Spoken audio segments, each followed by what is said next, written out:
Hi, welcome. This is CaddyInfo.com, Cadillac Chat. We do these on Thursday nights. I don't see any of the other kids online at the moment, so we'll be very short tonight. I did get a note from Frank who asked, he has a 1985 Cadillac Eldorado, which unfortunately has blown the head gasket. And so he was asking how much might he ask for his Eldorado as a parts car. And so the way I would go about trying to figure that out, of course, you could just ask how much, ask a number and see what buyers say, but buyers are always going to come in and offer you a quarter or half of what it's worth. So the way I went about trying to figure that out is Haggerty actually has a value guide, and I'll list that guide in the topic responses to the video. So if you go to caddyinfo.com, go to the forums, find tonight's video, then and there I'll put the links for this topic. So Haggerty has a value guide, and in the Haggerty value guide, a 1985 Eldorado is worth in between 1,500 in fair condition up to about 8,000 if it was really in super condition, like show car condition. The 8,500 if it was in excellent, or 10,700 in concours condition, and they've held their value pretty well. You know, cars depreciate to a certain point, and then they're basically, as they become antiques, they basically keep going at that point.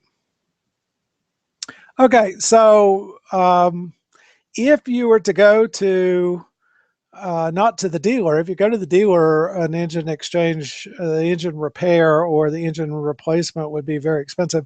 But if you go to, a independent, then I think the least expensive that you could just have the head gasket repaired is probably $1,500, which is also similar to if you just brought them a rebuilt engine and asked them to remove and replace, then you'd probably be about $2,000. So if you take the current value of the car, so if the car were in fair condition except for the engine, then $1,500, $2,000 for the car, but you have a $1,500 repair. So I would say ask $500 for the car as a parts car. Now, the way you can actually offset that is if you look to see which parts on the 85 Eldorado are hard to get, which trim pieces and so on are really difficult to obtain anymore, then what you'd want to do is offer those for sale individually on eBay or your favorite other for sale site. And then after you've sold off anything that seems choice, then sell the rest of the car. Because, when you're talking about just selling it for metal and so on, then the salvage value doesn't change if you take off a few expensive items. Of course, entirely, the whole point to parting out a car is frequently cars are more valuable parted out than they are sold as a whole. Mike, welcome. How are you? Hi, Bruce. I'm good. I've just given a long soliloquy answer to a question you're not prepared for, so let me ask you out of the blue. A gentleman on Google Plus sent me a note asking, he owns a 1985 Cadillac Eldorado. Frankie, Frankie. Sorry, Frankie, I apologize. Frankie owns a 1985 Cadillac Eldorado, and the head gasket has blown. And so her question was, how much should she ask for it as a parts car? An Now, Mike 85. hasn't heard my answer. He'll hear it later. But, an 85 Cadillac Eldorado. Oh man, I don't. I'm having a hard time visualizing the '85 Eldorado. Yeah, I did. I also included a link, an image of it on the website when we get to the end here. Actually, I put the link to the Haggerty site, and they have images of the car. It looked a lot like the later Eldorado. It looked like had some of the front end shaping of the Seville. So but it looks a lot like, I don't know. It's a handsome car. Okay, yes, I just googled one. I know what it looks like. Yeah. And she wants to know what it's worth as a parts car. Well, yeah, the head gasket's blown. And in 1985, they would have had the 4.1 liter probably, right? I wouldn't have a clue. I'm not going to have a good idea of a price either. Well, it could have the diesel engine or the 4.1 liter at 125 or 135 horsepower. Okay, so you have to name a price. Name that price, Air Mike.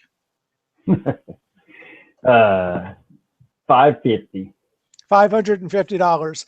Now, that's surprisingly within $50 of what I suggested, using a slightly almost the same non-scientific approach. But what I said is, if you go out to Haggerty is actually a place that values antique cars as well as, you can't go to KBB and some of the other Blue Book anymore and get a value for an 85 because it just depends too much on the condition. But Haggerty has a value guide, and what they say is a fair condition 85 Eldorado is worth $2,000. And I deducted $1,500 for the fact that the head gasket was blown. Because if you go to Barkasey or to another independent mechanic, the least expensive I've seen, the head gasket replacement was $1,500, and those are on the North Stars. That the problem with the 4.1 liter is the head gasket was almost a maintenance item on it, right? Yeah, I wouldn't think it'd be real. The block was not very rigid. Well, the block was not very rigid, and so once you get the head gasket replaced, it's just a matter of time until you probably is going to need it again. Of course, if you're not driving the 85 Eldorado every day, if it's just a weekend car or a show car, it could last for years. Surely it's good for 75,000 miles if you were driving it daily. Now, the other thing is, she didn't note how many miles she had on it. The other thing is some of the remanufactured 4.1 liters actually went back and corrected the issues that Cadillac ran into originally with them. And I think they have become much more reliable rebuilt engines than they were new. I was reading that from one of the rebuild sites where they said, the fundamental problems the engine had were A, B, C, and D. And what they've done to address that is this, and that. And so the rebuild engine could actually be more reliable than your brand new 4.1 liter. And then God forbid, if you have the 350 gas, the diesels that gave Cadillac such a famous reputation and caused GM to not build diesels again for 20 years. And even then they bought them from someone else. So oddly enough, we both arrived at $500. Now our friend Cadillac Jim might say higher. I think he always thinks I'm going too low on selling things, but $1,500 is our advice for Jackie. I'm getting the name wrong again, aren't I? And darn it, I closed the window where I was reading her name. Frankie. See, you have a better recall for that than I do. Okay. Yep. For Frankie, I did send her a message back. So Frank, if you're watching, I am so sorry that I keep butchering your name and gender. Cadillac said this week that they're having them move to New York was a good idea. They're enjoying the separation from the headquarters in Detroit, and they're managing to attract the people that they want, that they were hoping to attract when they went to New York. And so, yay, but it's working out well for them. Now they're still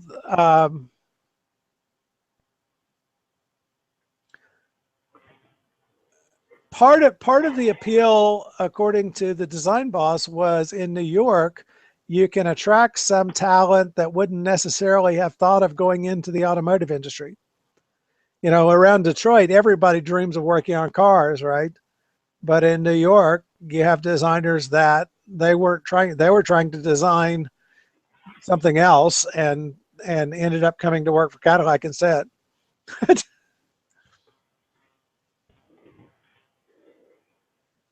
Mike, have you got something you're getting set? Should I pause? I'm getting distracted over here. I was on texting Cadillac dealership whenever well, good. Started. That's why it was tardy.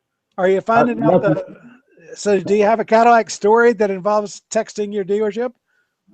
No, I found one to buy, but I ain't gonna buy it. It's new still. It's not gonna Okay. happen. I have to check it out though.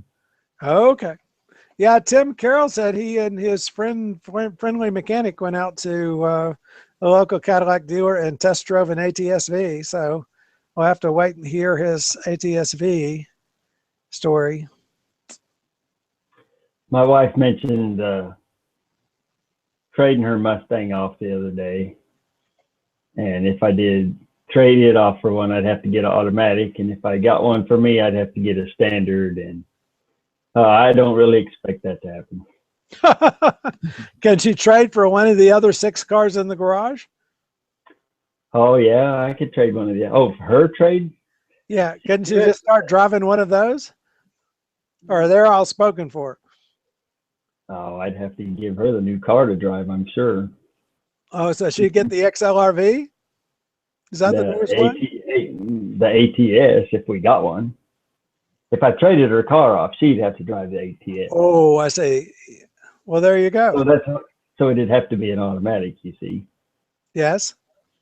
But tell me again the 6 cars in the garage that aren't her Mustang. There's the XLR, and then you have like a Camaro, right? 2000 Trans Am. Trans Am. STS. The STS. That's all that's there now.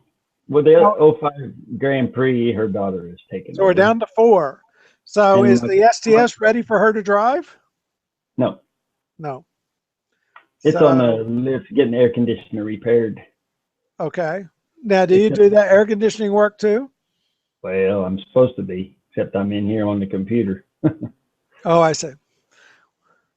But you're capable. You're capable of doing air conditioning work too. I guess was the intent of my question. Yes, I can get it done.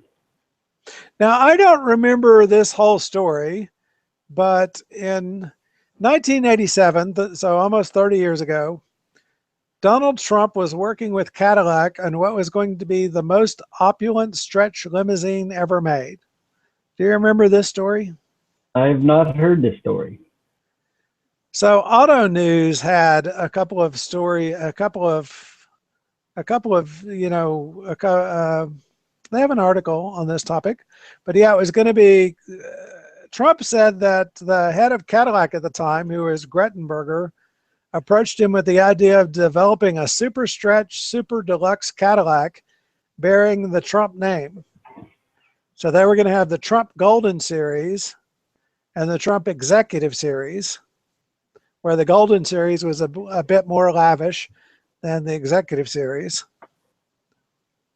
And they sent him a gold Cadillac Alante as a gift while he waited for the limousine to get built. So they were unveiled in Atlantic City in 1988 with Italian leather upholstery, wool carpeting, TV and VCR, fax machine, paper shredder, writing desk, and a cell phone.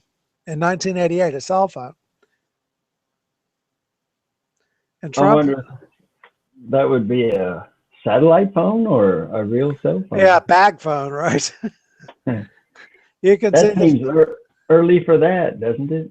It seems yeah, they probably mean a car phone.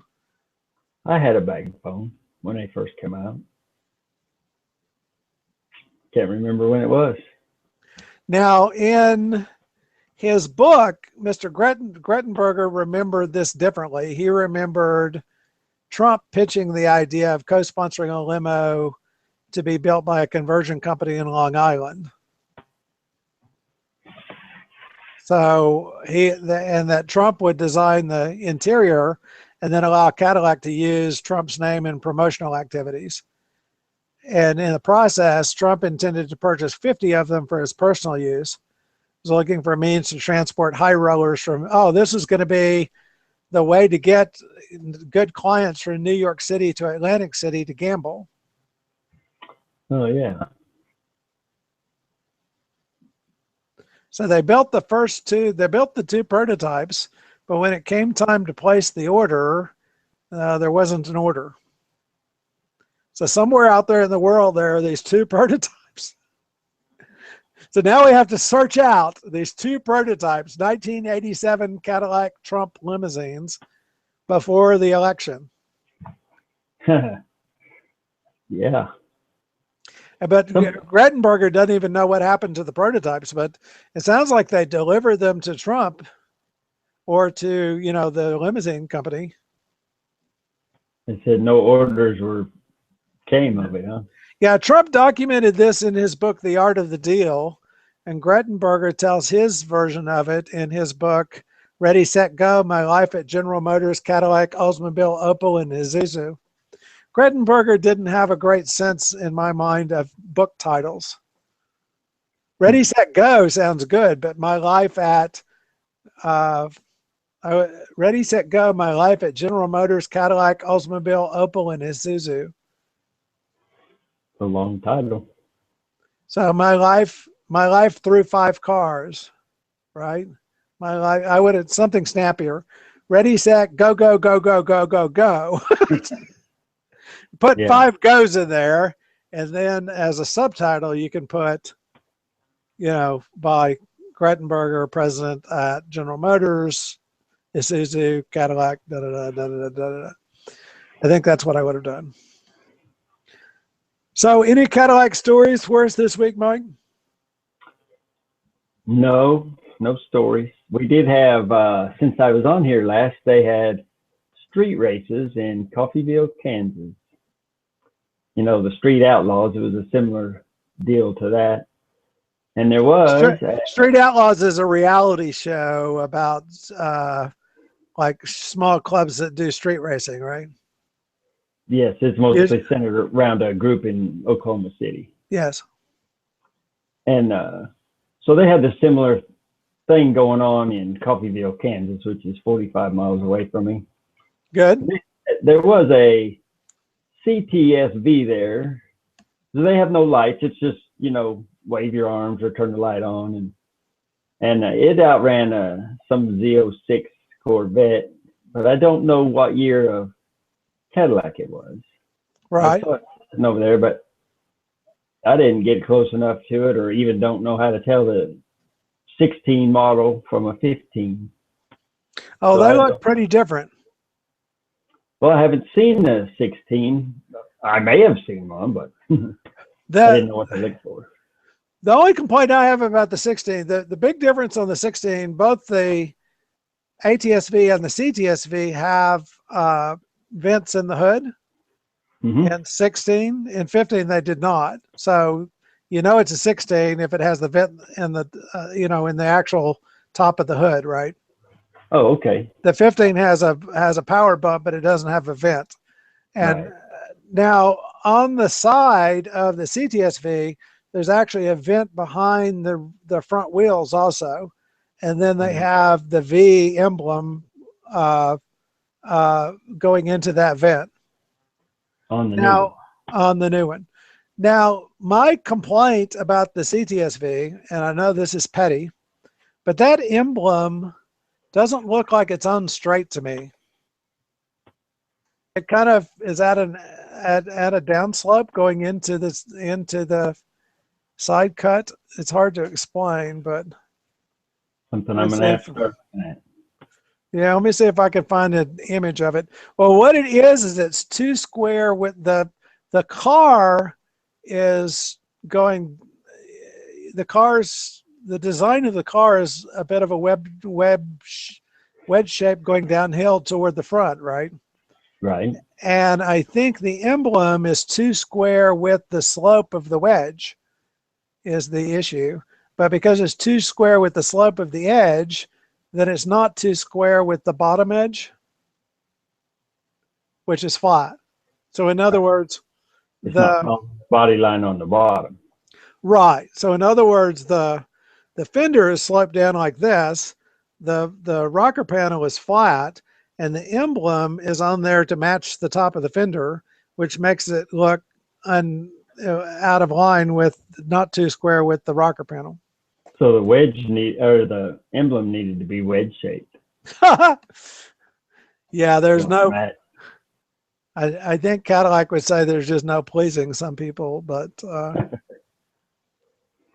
I Oh, was trying to see if I could get a good picture, but Cadillac's not showing me.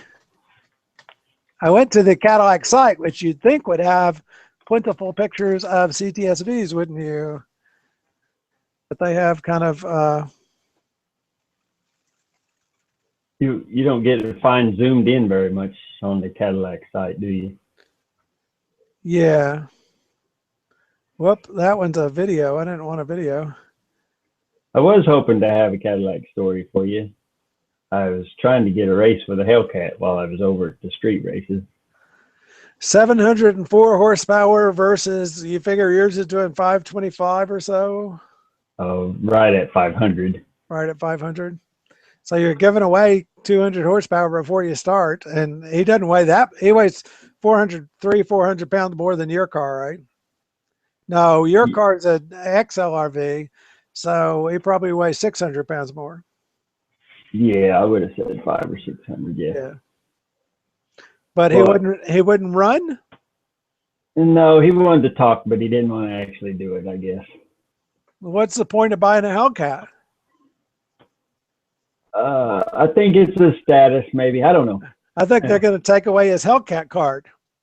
He was going to beat me because when I got there and saw his rear tires, he had some drag radials on it, and I thought he was just going to have the tires that came on it. We were going to do a quarter mile for $100 or eighth mile for $200, and I don't know. He never would do it. Wow. Well, He just missed his chance to get $1 or two. Must not have had his money in his pocket, or he figured you had some story to go with. Had a bottle in your car that you weren't talking about. That's always possible. I really don't know. I just can't imagine why he wouldn't race. But we didn't, much as I wanted to. Well, so you win, right? Well, yeah, there you go. I'm going to have to just spread it like that. All you got to do is run without him and you win. Yeah. If he won't come. I never thought about that. Yeah. Now, I have been researching where's the good driving roads. And so I think I have a good driving road picked out. And so I'm going to go do some PDR video next opportunity and see if we can get some curvy, windy kind of area to run the ATSV in. And then I also would like to get some performance numbers on it just to see, how it does under Texas conditions. You intend to get it to the track sometime? I would love that, but what I would really like is to be alone on the track, right?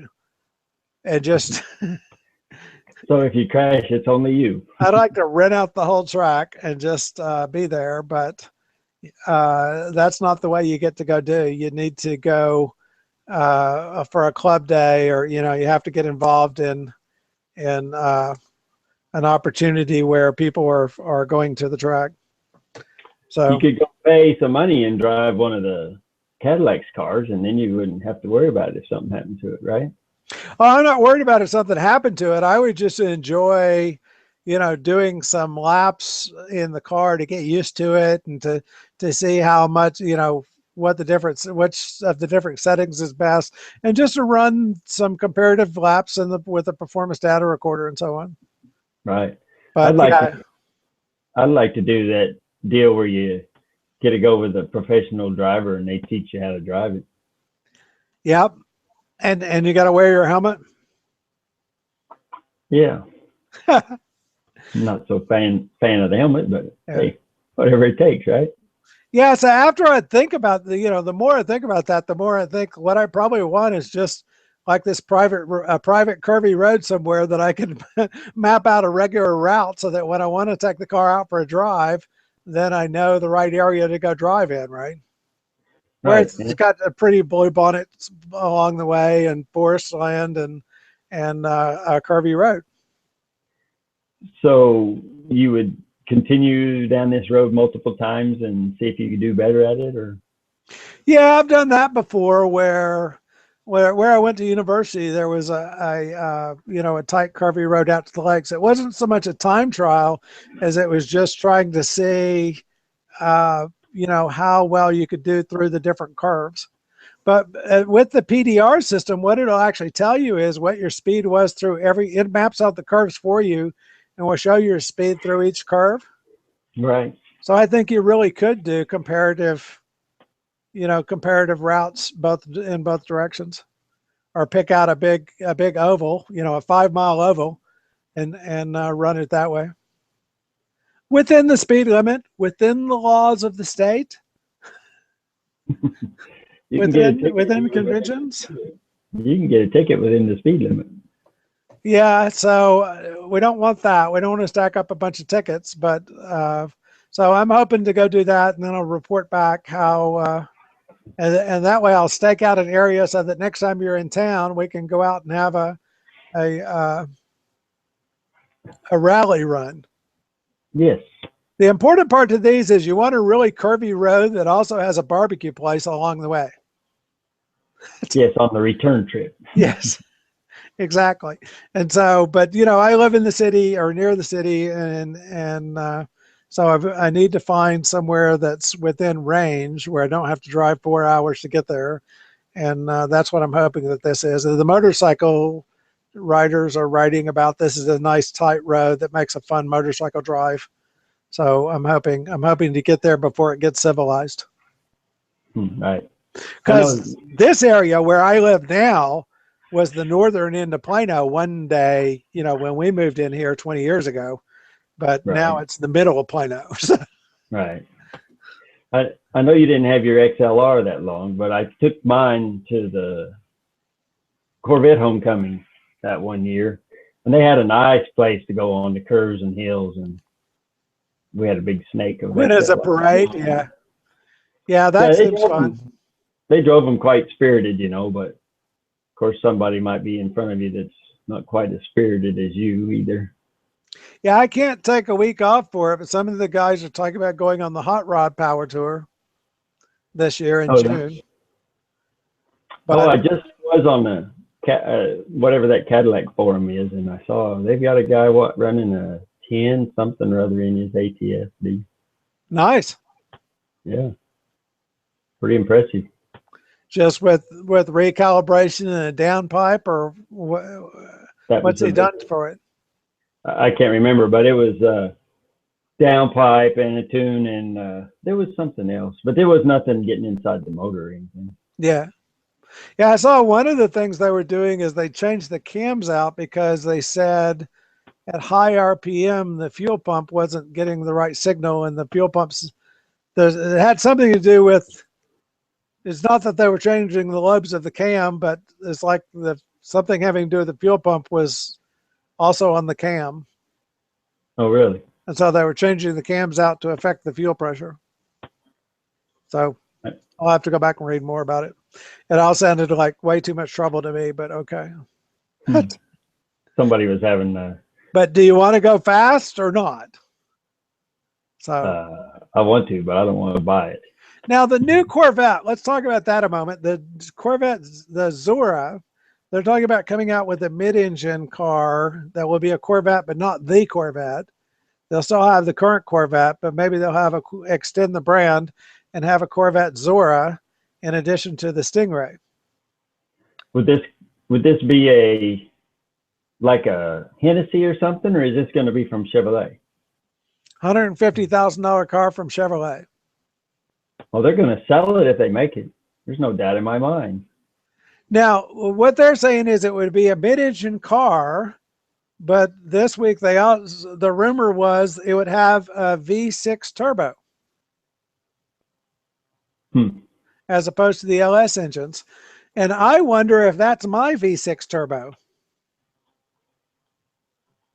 They're saying they're going to make 700 horsepower with it, but unless GM's coming out with a brand new V6 turbo, I think that's the LF4 that's in the ATSV, and that they're racing in the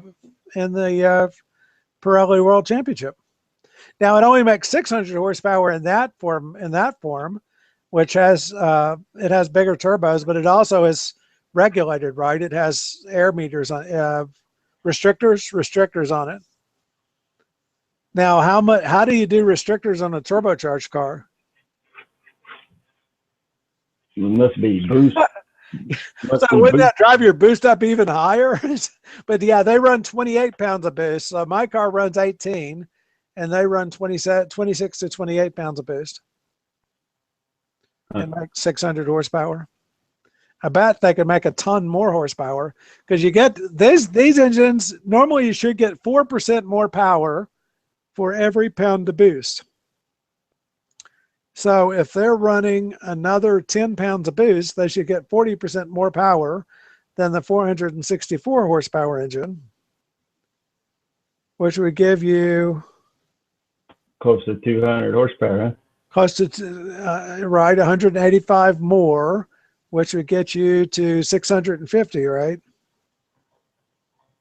650. So, and they're running 700, so there you go. There you go. But yeah, I think, you know, they took their 4-cylinders for racing, for drag racing, and pumped them up to 1,000 horsepower. And so once you get into boost, it's just a matter of how much can you give it before it explodes. Well, how big are those Indy cars? They're little engines, aren't they? Yes. I think they're 4 liters, right? I really don't I don't know what know. the new one is. But I remember when they were making the Series 2 cars, they wanted it to be 4 liters because they were also using it for racing in one format. So that's tonight's quiz, though. It'll be interesting to see if the Zora does have a turbo V6, if that's a brand new engine, and you know, if it is a brand new engine, that could be the next engine for the next ATSV. I don't know. I just think a 6-cylinder engine in that vet would be not macho enough, if that's the correct term. Well, it's just, but the packaging would be good, right? Because it's a mid-engine car, and so it would help the packaging. Now, the other thing I would want is, yeah, you'd start with the 6-cylinder, but make it into a V12 turbo, right? Yeah, you know they can't give you everything right off the bat. A mid-engine V12. Now, Cadillac is rumored before, if they do come out with a mid-engine Corvette, then that would make a great platform for a Cadillac as well. Sure. You know, have it be 150,000 for the mid-engine Corvette and 195 or 200,000 if you want the Cadillac CN version.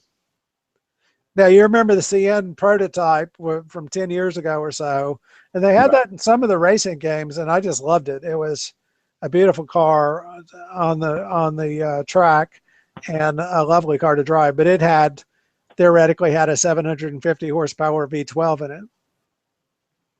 I saw a picture of the supposed vet, and it was beautiful. Yeah. Yeah, I think there'll be two, as you say, you know, Ford took applications for who wanted to buy their next Ford GT at $450,000 each. And you had to explain, you know, basically send them a resume explaining what a good guy you were and how much you loved Ford, how you bleed Ford blue. But they sold out every one of them. And so I imagine Corvette would enjoy doing that. Just come out with a mid-engine Corvette and sell 1,000 of them. You know, make them a signature line, sell 1,000 of them at 150,000 a piece, making $100,000 of profit on each one. Yeah, that's all it would take. Or if they could get I saw a video on the CT6 hybrid, and it said again maybe 39 miles on battery, and that it would take 5 hours to recharge. That was a CT6? The CT6 hybrid. Oh, I haven't heard about it. It's a battery electric. They're going to make those in China and then import them anywhere else. So they'll make this hybrid CT6 only in China, only in the factory there, and then import it to the US or the Middle East or Europe. But what it said in the video was it'll have a 39-mile range like the Volt and take about 5 hours to recharge. So that would work fine for commuting for me. I have a 7-mile commute, so 14 miles a day. So, okay. And then I'd never have to go to a gas station again. Mm-hmm. Actually, you Right. have to watch because your gas can go stale if you're driving one of these battery, extended range electric cars, because the Right. gas stays in the tank so long that it can actually go stale and separate. No doubt. I suppose they'd have you should drive it on gas every so often. Just That's what I think. Is that you'd have to be careful to drive it on gas on some periodicity in order to make sure that you kept good gas in it. Well, any other topics you wanted to cover tonight?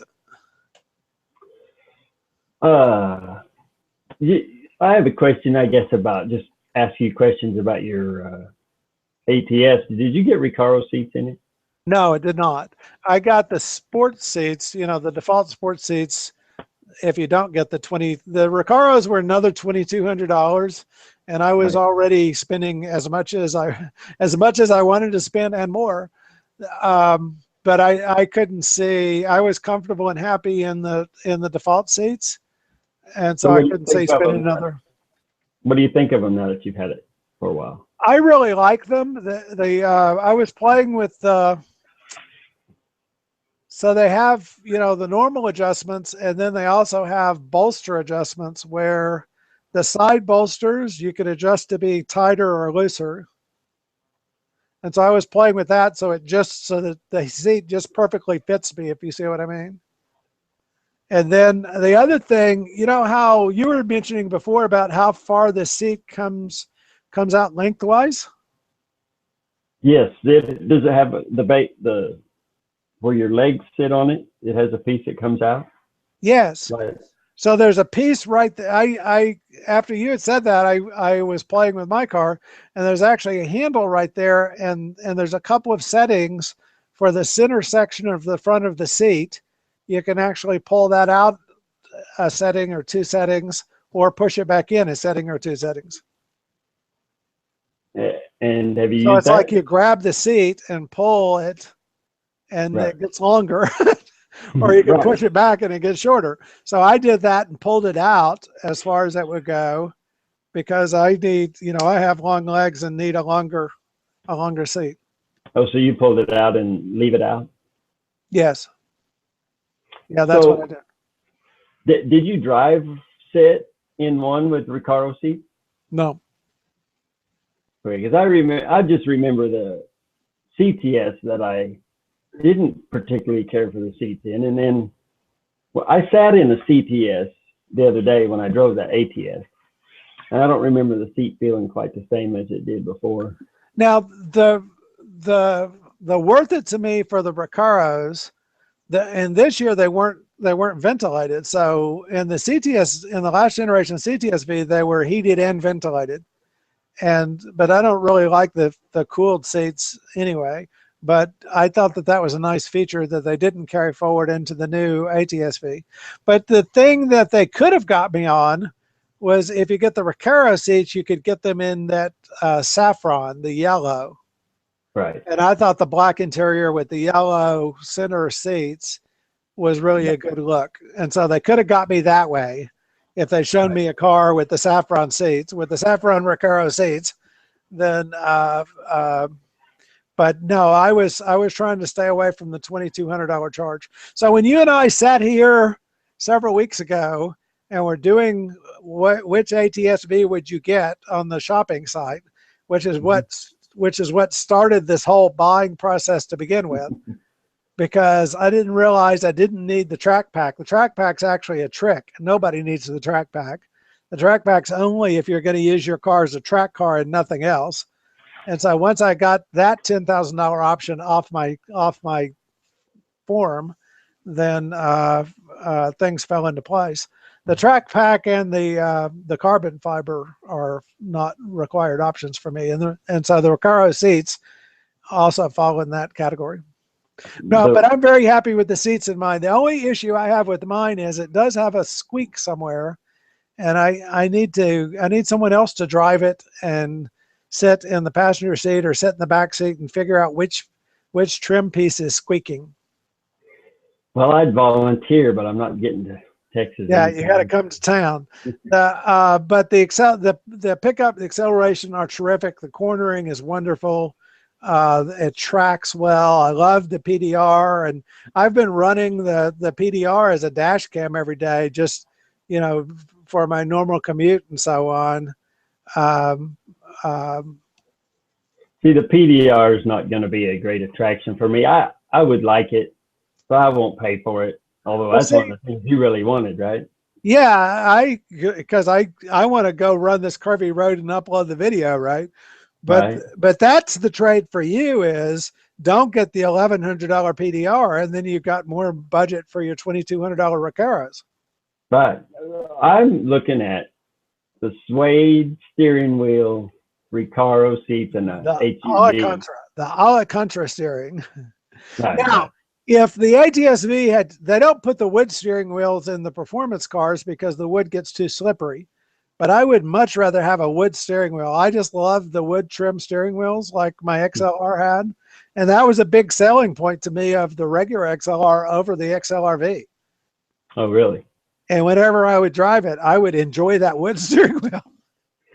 And my car, of course, has a leather steering wheel with no wood whatsoever. It has carbon fiber trim in the doors and so on, so no wood.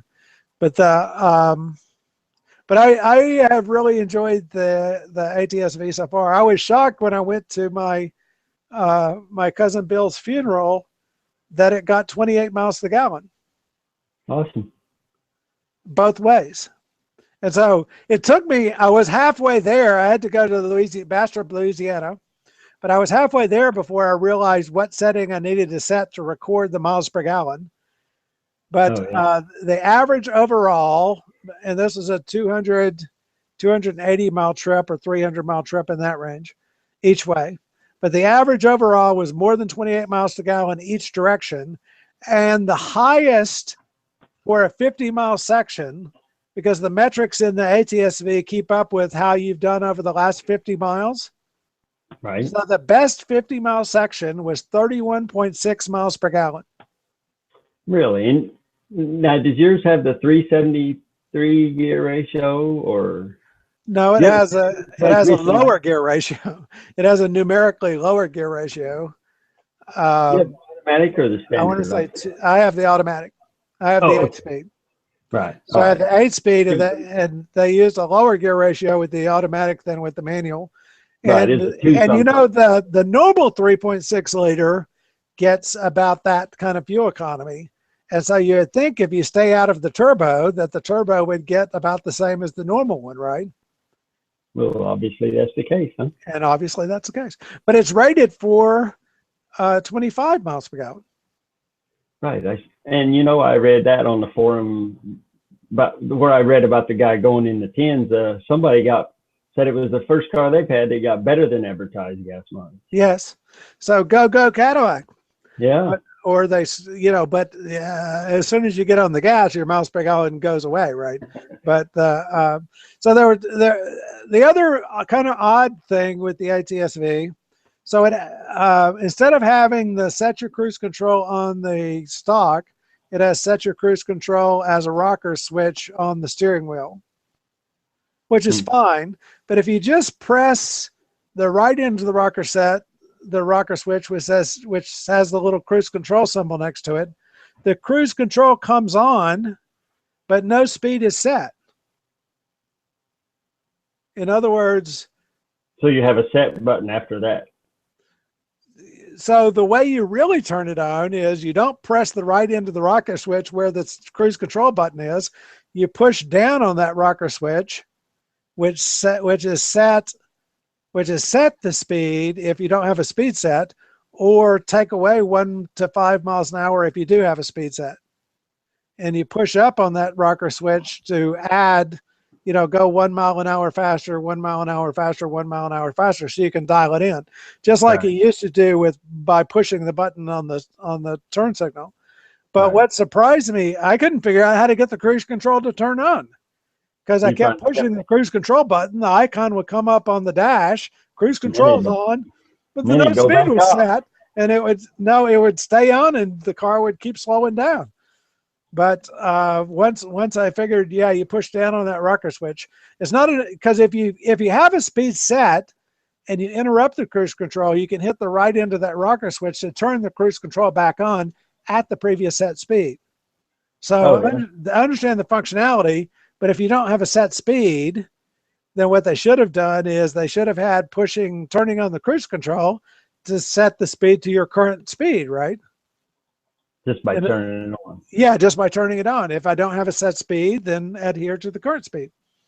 But yeah, they didn't do that. But it has a relatively small fuel tank. I think it has an 18-gallon tank. So, I generally use 16 gallons. And so it's a little small that way. But since it's getting good miles per gallon, that's not such an issue. Right. Because it's not going to run out of gas so much. Of course, it uses premium because it's a blown engine. But yeah, I love the size of it. I love the performance. I love the looks of it. That I think if I had not gotten the sunroof, that would have been okay with me. That I didn't really care for the to get a sunroof. The other thing, the painted calipers, that was another option that I ended up paying for that I wasn't very excited about.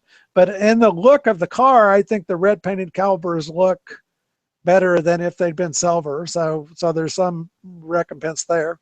Now, the other thing that almost broke the deal is they had tinted the windows, but they wanted to charge me, $1,000 for that.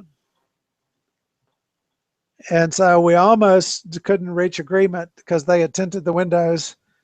And But you have to have tinted windows in Texas, don't you? you have to have, yeah, you have to. And I like the tinted windows. So if I were thinking more clearly, the problem was they said it was a window tint and stripes package. And the stripes just grates on my soul, right? Because you're not going to charge me $1,000 for putting stripes on the car. But the car doesn't have stripes on it, so it never got that part of the treatment. So, but the windows are tinted. I did not put the front license plate on it. In Texas, you're supposed to have a front license plate, but I took the car over to the Cadillac dealer and I said, "Well, can you to pick up the tags?" And they said, "Well, you want us to put the tags on for you and wash your car?" And I said, "Yeah." I went, that sounds good. And so I handed the guy the front tag and the rear tag, and I said, I could just screw them on, but I wanted to bring it over because the front tag will need a bracket. And I didn't want to put screws in the bumper because when you do the bracket. And he said, "You're not going to put a bracket on this, are you? It's too pretty to put big black bracket on." The front bumper, front tag? I have a front tag. It's in between the seats. And it'll stay there until you get told you're a bad boy? I think so. He said, "Well, what the other kids do is they stick their tag up in the windshield, like in front of the passenger seat in the windshield." And I said, "Well, that's dangerous and that won't help." But I think that the current ruling in Texas is you should have a front tag, but if you don't, we won't give you a ticket for that reason. Now, if we pull you over for other things, we may add that on the ticket, but we won't pull you over and give you a ticket for that reason. So I think that's their current. The other thing I was worried about is because we use toll tags to park at the airport and, for tolls out on the tollway. And so I was worried that without a front license plate, it would have trouble reading the tolls. But I put a toll tag in it, a sticker next to the mirror. Now, of course, the mirror has this PDR sitting underneath it, and it's a big mirror anyway because it's got the rain sense and then the PDR sitting next to it. But I just put the sticker next to it, and it's read just fine at the airport and so on. So, okay. That rain sense, is that an option? It looks like it was an option when I started looking at stuff. Like they might not all have that. I think if you get the premium, it always comes with the rain sense these days. But when I first had rain sense, there was a setting on the stock where you put it in rain sense mode. Now I think it's like the intermittent setting is the rain sense mode. In other words, you put it one notch up, and that's intermittent. But if there's not raining, then it uses the rain sense to decide how intermittent to be. Your STS had rain sense?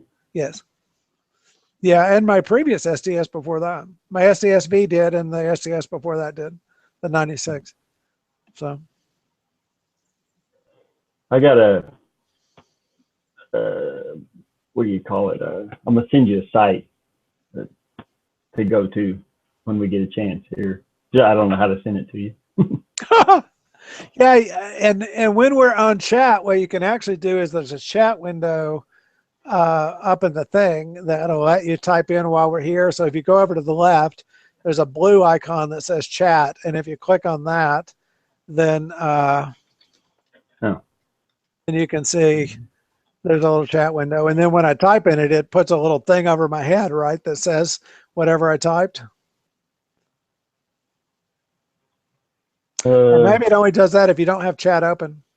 Oh, I think it's down here. Okay, I was looking in the wrong place. Now, people playing at home can actually send in questions using the Q&A function, and then we can see their questions here in a question bar too.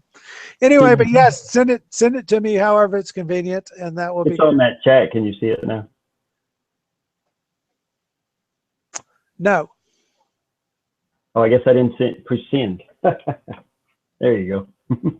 It's a link. That's what it was, a link. I couldn't think of the word. Did it get on there now? Yes. Okay. Are you going to go buy this one?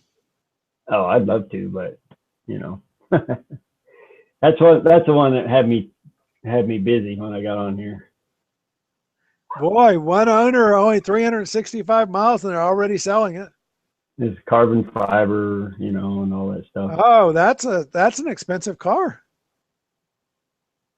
They had the price on there, didn't they? You should jump all over that. I know, but they're right. They've taken $50,000 to $12,000 off the price. See, there's actually I can use supplier discount on there too. I was trying to think of the word. Oh, can you? Even though it's used? Yeah, at least see that there's one at Frank Kent that was that way, and they told me I could, and these people they're supposed to call me if I can. I mean, it's only got 300 miles on it. There you go. Now, does your wife get this one? She will. It depends what I do. If I trade her car in, yeah. If I don't trade her car in, then it'll be mine. There you go. That's good thinking. But I don't know. It's probably just a pipe dream at the moment. Yeah. You know, I had to hold my breath, and I went to 3 different people to intervene, one of them being you, and every one of them told me, go buy it. Yeah. No use at all. No use at all as an intervention. But yeah, that's a pretty car, and it's your color. Yes, it's my color, and it has all the upgrades that I would never otherwise buy. Yep, and that's a great price. They used. I think if you'd showed me that when I was buying mine, that I might have gone up and gotten that one. But mine, you know, I had this complicated trade I needed to do, and so I couldn't. Right. Couldn't. I think that car showed up today, maybe. Yeah. Probably gone before I get around to trying to buy it. Black on black. That's your color, though. Carbon fiber. Yeah, it's. But that one's the automatic. You wanted to stick, right? Well, like I said, if I was wife's car. Right. Bingo. Yeah, my wife didn't even want me to buy a stick. She wanted to, if we're going to have a car in the driveway, she wanted it to be an automatic. My wife's perfectly happy driving the standard, but not every day. She's had no trouble driving it. She just don't want to drive one every day. Yes. Doesn't want to sit there with her foot on the clutch at the light. Yeah. Anyway. Mike, thanks for being on. It's good to see you. And good luck with your ATS-V purchase. Probably good luck would mean I won't get it. And if you guys are watching at home, you want to be on our chat with us. We do these on Thursday nights. It's easy to do, or I wouldn't be able to do it. But you don't have to have a lot of gear, and you can do it with your phone even. If you tell me that that's what you're trying to do, that I can help you get set up to do that. Mike, thank you for being on. Any words of wisdom for our viewers? No, I just need more viewers, more participants, I guess, Yeah. not viewers. Show up and participate. Show Where'd up everybody and go? participate. I don't know. It's people got family things going on and so on, but I'm glad that you're here. And so thanks for watching. We do these on Thursday night, 7:30 Central Time. We try and go a good 3 minutes, and then an hour later we stop. Yeah. So hold on, Mike. All right.